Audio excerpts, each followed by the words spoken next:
Welcome to the Deep Dive. Today, we're cracking open a really fascinating book just published in 2025. It's Brian C. Alston's Abundant Family, Building Kingdom-Centered, Emotionally Healthy, and Intergenerational Households. Quite a title. So our mission here, what we want to do in this deep dive, is really pull out the core insights and the practical tools, because Alston's framework, it's pretty comprehensive. And this isn't just theory, right? It's about actually shifting family life, moving from, just getting by, and that feeling of constantly juggling everything, to something more, a vibrant, purposeful abundance, really changing the home from a source of stress to, a source of life. And that shift feels so critical right now, doesn't it? Alston really paints this picture of the modern family under, unique pressure. You've got the constant noise from social media, huge economic strains, and maybe less obvious, the weakening of those traditional supports.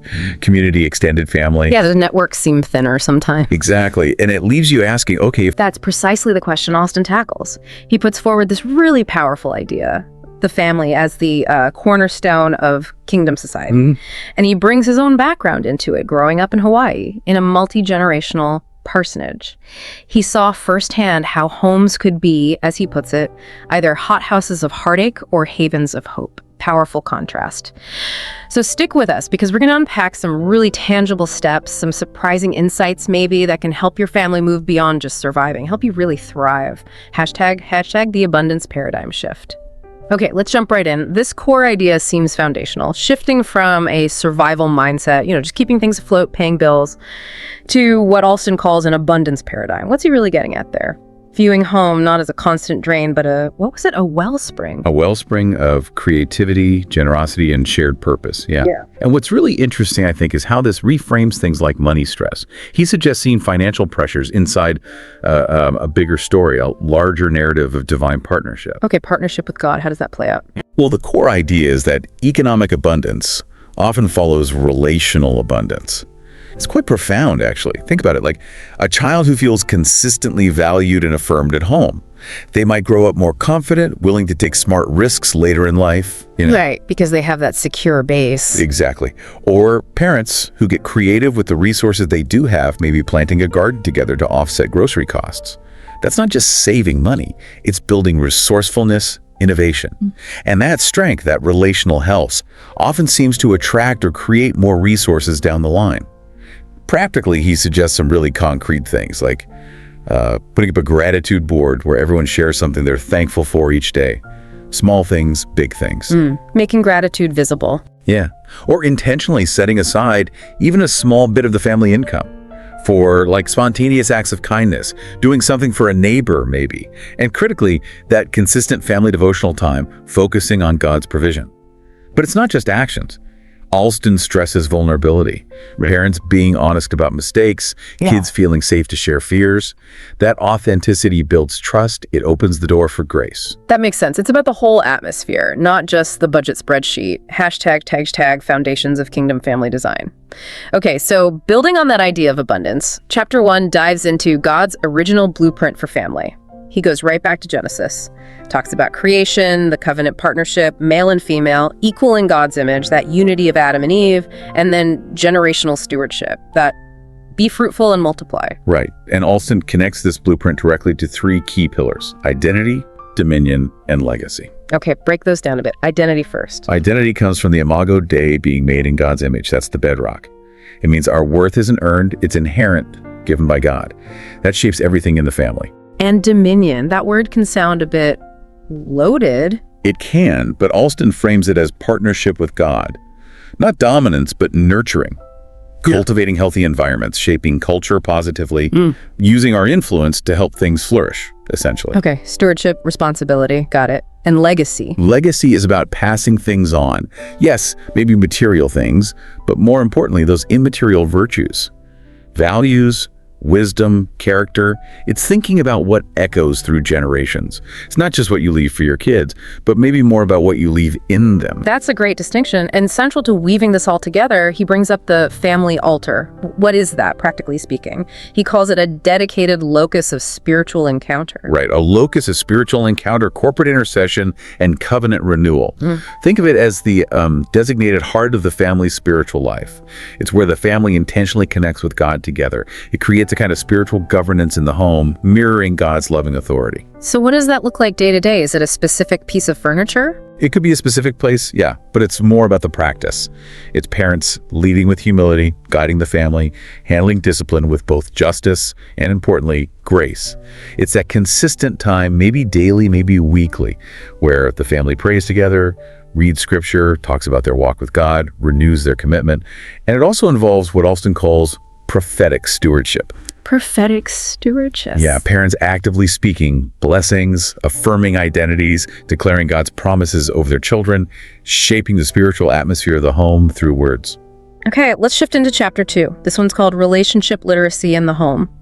Big topic. He talks about cultivating emotional intelligence, things like attunement, really noticing subtle cues in each other, naming emotions accurately, and then regulation, managing the big feelings. How does a family actually do that?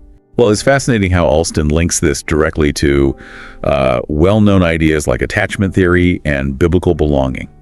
He explains that secure attachment, where kids feel safe because their parents reliably meet their needs, that really mirrors the Heavenly Father's embrace. It builds deep trust. That feeling of being safe, unconditionally loved. Exactly. And biblical belonging takes it deeper, rooting our core identity in God's love, which is constant.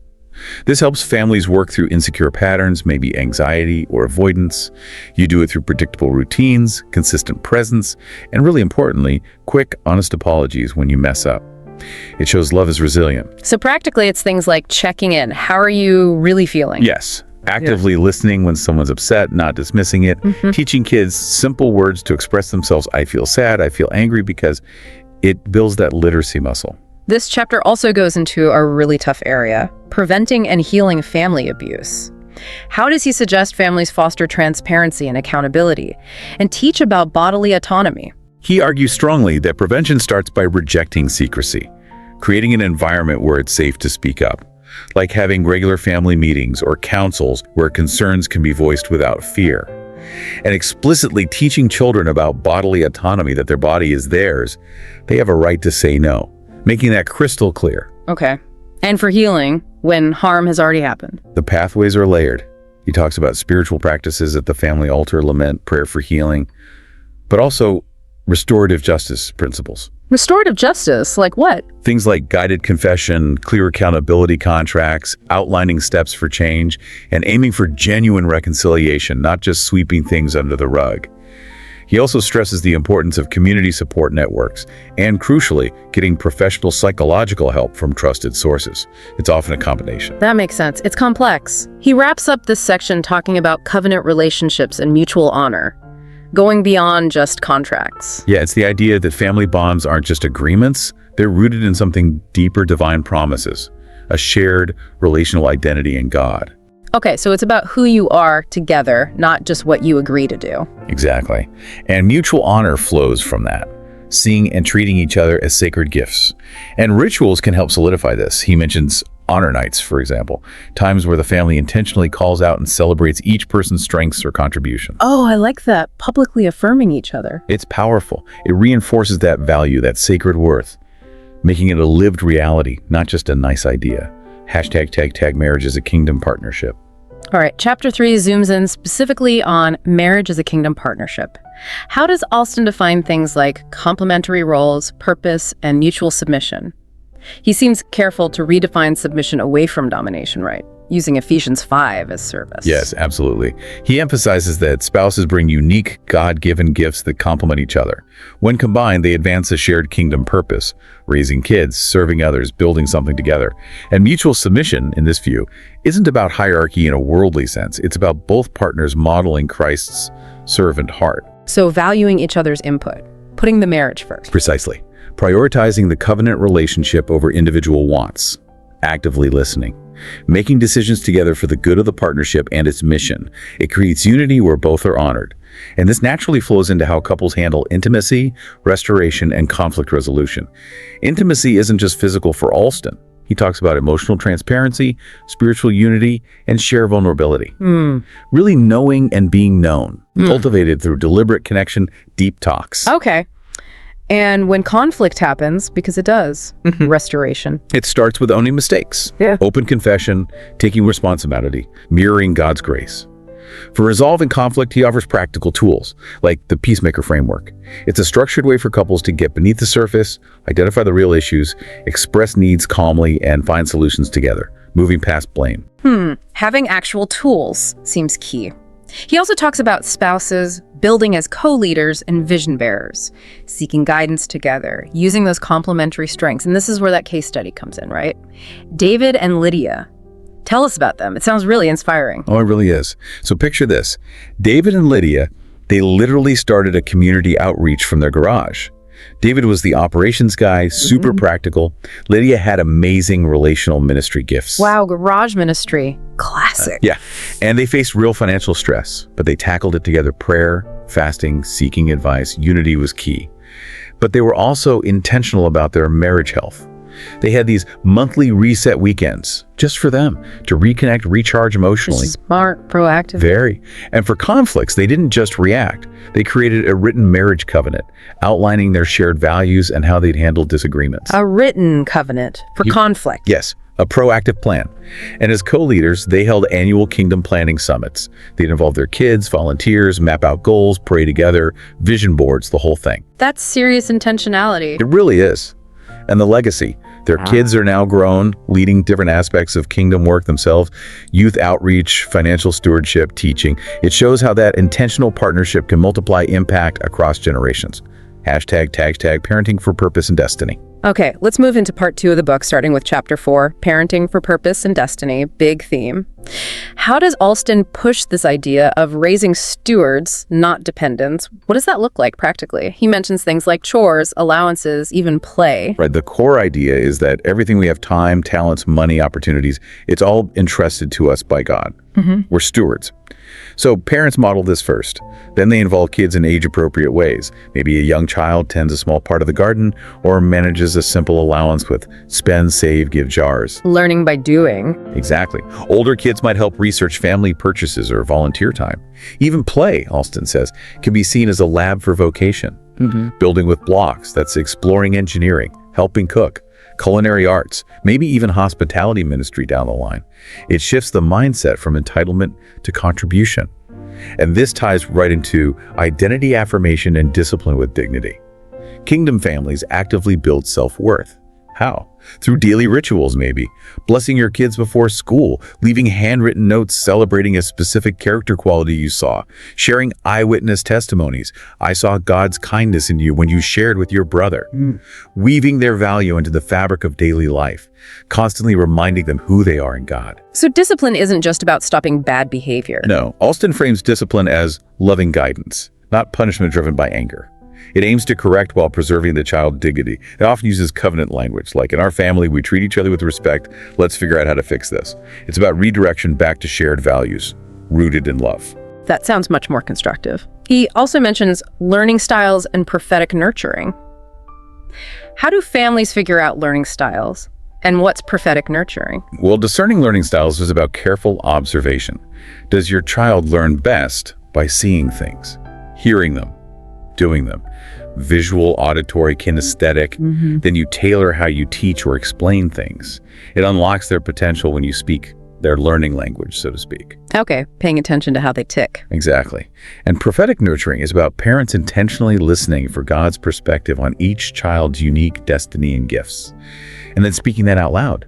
Declaring affirmations over them, like you have a gift for bringing peace, or you're a natural leader, and arranging opportunities that cultivate those budding gifts, maybe a coding camp, an art class, connecting them with a mentor. Wow, so it's very personalized. Very. And he shares another great case study here, the Maburi family in Uganda. It shows this in action across generations.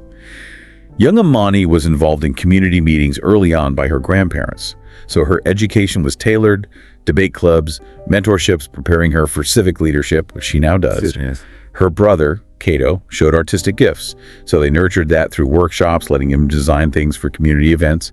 He became an artistic leader. And their grandmother, Mama Grace, even started intergenerational storytelling workshops using Amani's and Cato's skills. It shows how everyone's gifts contribute. Discipline focused on accountability, and that tailored learning and affirmation were crucial. #tag education and holistic development at home. This leads nicely into Chapter 5, which is all about education and holistic development at home. He talks about family-led learning systems. The idea that the home is the primary incubator for learning, parents are facilitators, and learning happens everywhere, not just a schoolroom. Exactly. It starts with the family defining their educational philosophy. What do we value? What are our goals? Then creating a flexible plan. Learning spaces aren't confined. The kitchen becomes a science lab when baking. The backyard is for biology study. Digital tools open up global classrooms. So it's much broader than traditional homeschooling might sound. Yes, and it integrates real-world tasks. A budget project becomes a math lesson. Planning a trip involves geography and research skills. It fosters autonomy, too. Kids learn to find resources, manage their time, lifelong learning skills. And a key emphasis is integrating spiritual, emotional, and academic growth. It's not compartmentalized. How does that integration work? Well, maybe a history lesson starts with prayer, asking for wisdom and understanding God's hand in events. Daily devotions might connect to a science topic about creation. Emotional check-ins are vital. How are you feeling about this math concept? Acknowledging frustration or excitement makes learning more human and making it fun. He mentions praise picnics, combining outdoor time, food, and worship music. It weaves joy and spiritual connection right into the learning process. That sounds way more engaging. What about navigating media and tech? That's a huge challenge for parents. Media, curriculum, and tech discernment. Huge. Alston suggests families first establish clear guiding principles. Maybe filtering content through questions like, is it true? Is it beautiful? Is it good? Does it align with our values? Adding a shared filter. Yes. And then shifting technology use from just passive consumption towards active creation. Learning to code, making videos, digital art, using tech as a tool for expression. He also advocates for digital Sabbaths, intentionally setting aside time, maybe an evening, a whole day, completely free from screens, to reconnect, focus, be present. A digital detox for the whole family, probably needed. Probably. And the Okoff family in Kenya provides a case study of a hybrid homeschooling model. Their kids go to a local discipleship academy part-time for community and specific subjects, then do core learning at home with family-led curriculum. A blend, yes. And they actively build in mentorships, connecting kids with local artisans, scientists, community leaders. Learning happens through relationships, too. They also host learning exhibitions, where the kids present what they've learned to others. Builds confidence, communication skills, makes learning visible and celebrated. #tag family rhythms, rest, and rituals. Okay, Chapter 6 moves into family rhythms, rest, and rituals. Let's start with designing Sabbath and sacred routines. Sabbath is more than just not working, right? How do families make it truly sacred? What about those transition rituals? Absolutely. Alston emphasizes Sabbath as a divine gift, an invitation to stop not just work, but the striving, the worrying, the constant doing. Families choose a consistent time, maybe Friday sundown to Saturday sundown, where normal routines pause. The key is intentionality. Simple rituals mark the transition. Lighting a specific candle, saying a particular prayer, maybe playing calming music. It signals a shift in focus, away from tasks, toward God and each other. Presence over productivity. Recalibrating. I like that. What about other routines like meal times? Mealtimes become prime connection points. He suggests things like a question jar with thought-provoking, open-ended questions to spark deeper conversation beyond, how was your day? Get past the one-word answers. Right. Families can also make a point of sharing ancestral stories, connecting kids to their heritage, their family narrative. Even small embodied practices matter, like when passing food, the first person offers a quick blessing for the next person. It turns a mundane action into a moment of connection and gratitude. Those little things add up. They really do. Yeah. And it all contributes to what Alston calls rhythms of restoration and fun. This includes bigger things too, like maybe an annual family retreat, deliberately unplugging. Or having regular innovation days, where the family tackles a creative project together, building something, writing a song, planning a service activity, fosters teamwork and joy. That sounds great. And the case study here is the Njorich family's weekly family council and worship. Tell us about that.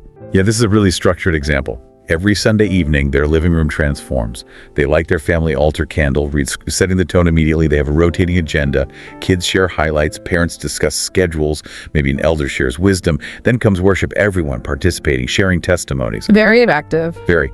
Followed by intercession, they actually use a prayer grid to make sure they cover family needs, community concerns, global issues, then decision-making, aiming for consensus. And they close with a blessing circle. Each person speaks a specific blessing over the person next to them. Wow, that's quite a meeting. What are the benefits? Huge benefits reported.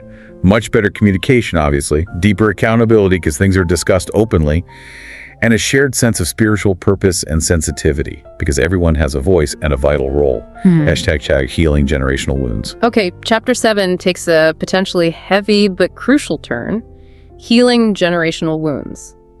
How does Alston talk about trauma, forgiveness, and ancestral restoration? This idea of trauma traveling through bloodlines. He explains that unresolved trauma from abuse, abandonment, historical injustices, whatever it might be, doesn't just affect one person.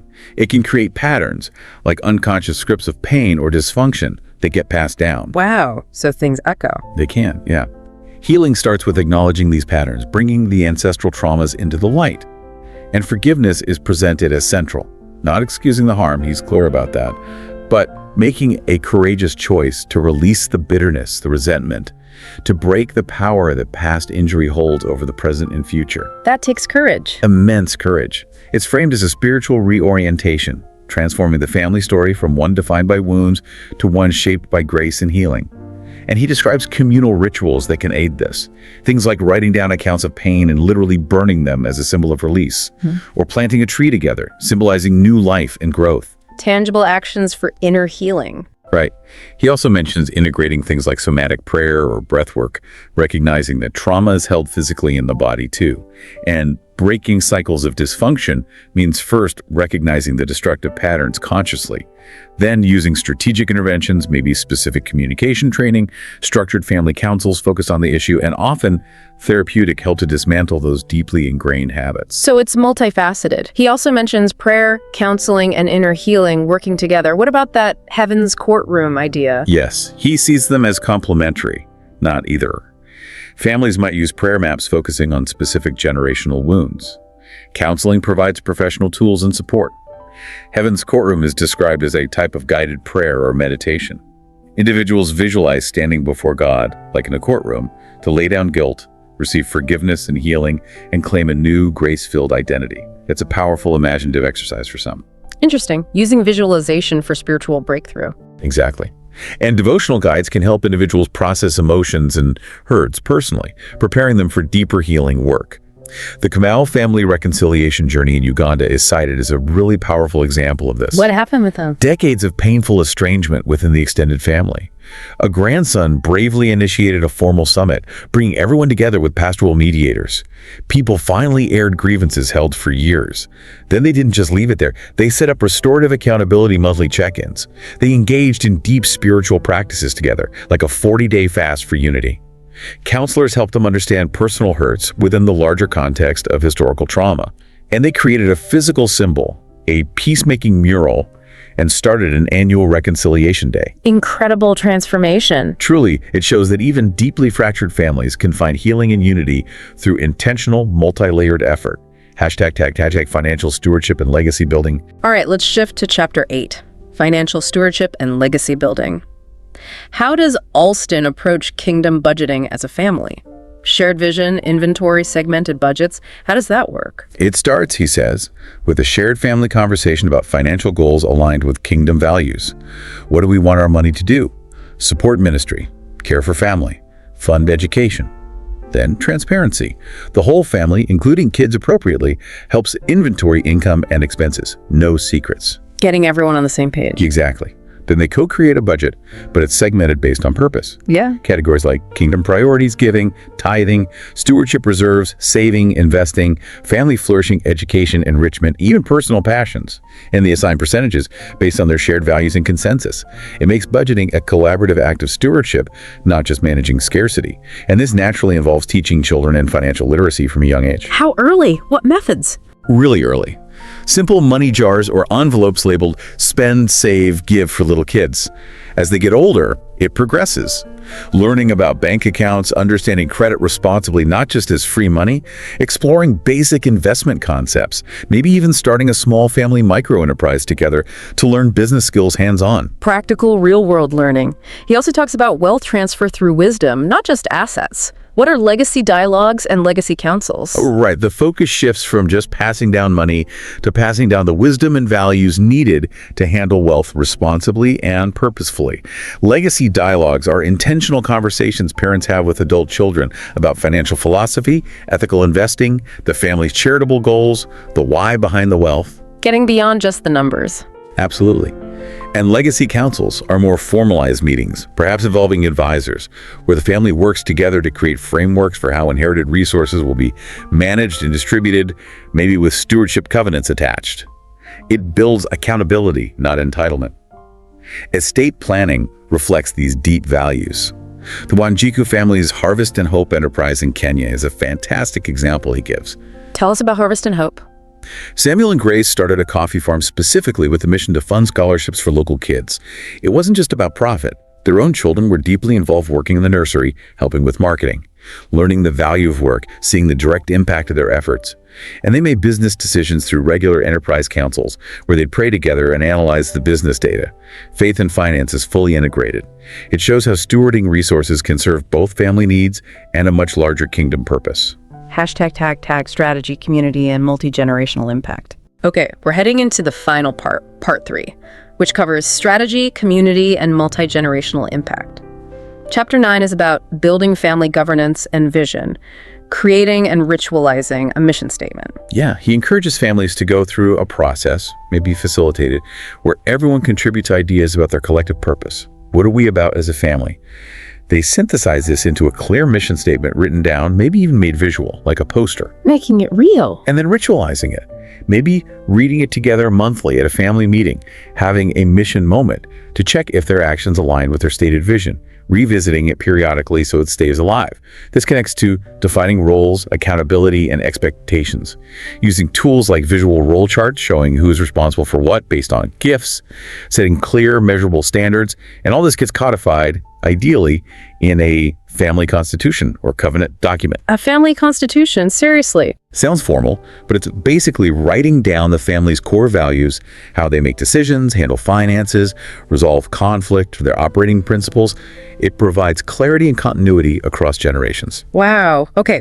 Chapter 10 links the family to the wider world. Community, church, and family integration. Families as ministry hubs. What does that look like? It means seeing the family itself not just as inward-looking, but as a base for outreach and service. Using the family's collective gifts to meet needs in their neighborhood or community. Maybe they host a regular neighborhood BBQ, offer tutoring, organize a food drive. The family works together as a team in ministry. Okay, outward focused. And navigating church relationships, mutual submission. Yeah, finding that balance, honoring church leadership, but also the church respecting the family's unique calling and boundaries. Joint planning on initiatives can help avoid conflicts and leverage strengths effectively, working together. He also highlights mentorship and family-to-family discipleship. More experienced families intentionally pouring into younger ones, sharing wisdom, modeling practices. The Kamau Mwende Consortium in Uganda is an amazing case study here. The what consortium? Multiple extended families joining forces to tackle a major community issue, drought and food insecurity. They set up rotating food banks out of their homes, shared agricultural knowledge. Eventually, it grew to like 30 households working together, transforming their village's prospects through collective family action. Powerful stuff. That's incredible. Chapter 11 is leadership development within the family. Raising leaders at all ages, toddlers to elders. How? It starts super simple. A toddler learning responsibility by feeding a pet. Older kids mentoring younger siblings. Teens may be leading parts of a family meeting or planning an outing. They learn practical skills through everyday life. Decision-making, choosing between options for a family activity, negotiation, sharing resources, communication, practicing expressing feelings clearly in family check-ins. Leadership is woven in, not a separate program. And this is reinforced by kingdom rites of passage and blessing ceremonies. Like what kind of ceremonies? Maybe a coming of wisdom ceremony when a child hits adolescence, where elders pray over them, affirming their growing maturity and potential. Or a commissioning for calling ceremony when someone starts a new job or ministry, framing it as a divine assignment, not just a career move. These mark transitions and root identity and purpose. Very intentional marking of life stages. So, summing up, Chapter 12 shows this isn't just a Western idea, right? Global examples of abundant families. Exactly. He pulls examples from incredibly diverse cultures: Maasai, Peruvian, Chinese, Brazilian, First Nations, Dutch, Indian, Korean, Egyptian, Mexican. The list goes on, to show these core principles of covenant, purpose, and stewardship resonate universally, even if they look different culturally. And he pulls out specific tools from these cultures. Yeah, fascinating legacy stories, lessons, and tools, like the Garcia family in Spain keeping a captain's journal of God's faithfulness through challenges, the Adebola family in Nigeria using proverbial mapping, connecting ancestral wisdom with biblical truths, the Kim family in Korea creating a talent tree to map and celebrate each member's unique gifts, the Hassan family in Egypt using story stones to pass down faith narratives. These are creative, culturally rooted ways families live out legacy. Wow. Which brings us to the really practical takeaway for listeners, for you: how to start building your own family tree of purpose. Right. He suggests literally mapping your genealogy, but adding layers. Purpose notes about ancestors' callings or character. Doing purpose interviews with living relatives. Identifying kingdom branches where the family work together. Adding personal shoots for current members' emerging callings. Making your family history about purpose, not just names and dates. Exactly. And he provides templates in the back of the book: a family vision map, a family covenant outline, family altar guides, plus a resource list. Really practical starting points for anyone wanting to begin this journey. #outro. Well, Brian C. Alston's Abundant Family is just packed with incredible depth, but also so much practical application. It really reframes things, doesn't it? It feels less about chasing some perfect family image and much more about being intentional, about covenant, about partnership within the family and with God. It really does. What comes through in this deep dive is that real abundance isn't some far-off goal. It's woven into the everyday stuff, the rhythms, the conversations, the relationships. It's about turning our homes into places that don't just consume, but actually create life, create impact, living out the values, not just, putting them on a wall. So a final thought for everyone listening, for you. Based on all this we've explored today, what's maybe just one small rhythm, one simple ritual you could introduce or maybe strengthen in your own home this week? Just one thing to start shifting from surviving towards intentionally cultivating that abundance Alston talks about. Think about how that one small step done consistently could ripple out, maybe unlocking a profound legacy for generations you haven't even met yet. We really encourage you to take these ideas and see how they might fit, how they might inspire change in your own unique family context.